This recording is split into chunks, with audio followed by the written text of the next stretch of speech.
Don't forget about Sudan. Hundreds of people have been killed, and hundreds have been injured.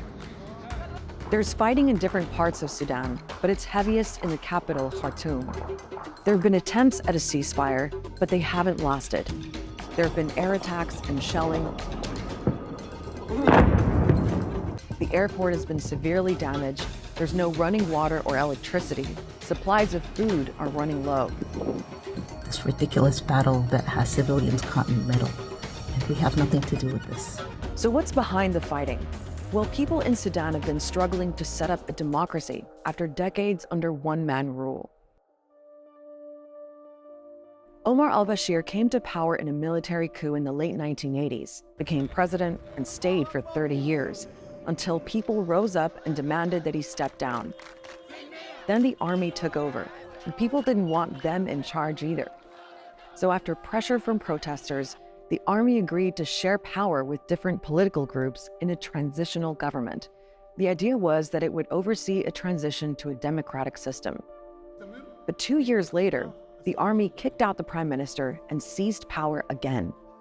The people in Sudan seem to be trapped in this limbo, and they're going round and round in a circle that involves the same people, with no clear path or trajectory on how they can actually start to plan for transitioning. There have been ongoing talks to make that transition happen between the military and political groups representing that pro-democracy movement.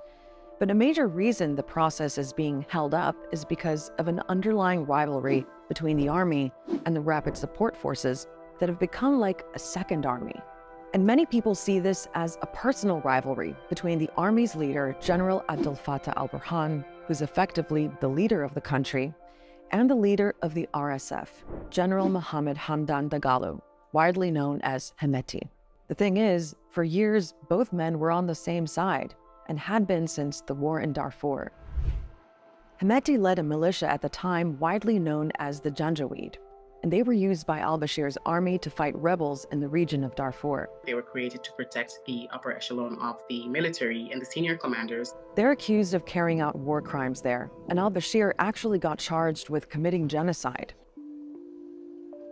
In 2013, the militia were rebranded as the Rapid Support Forces and worked with the army on different missions.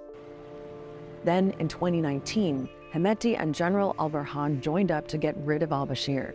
And during the big pro-democracy protests, the RSF and the army were accused of killing more than 100 people. But since then, the RSF has been acting a lot more independently, and they've grown more powerful. They were able to establish vast investments around the country and outside the country.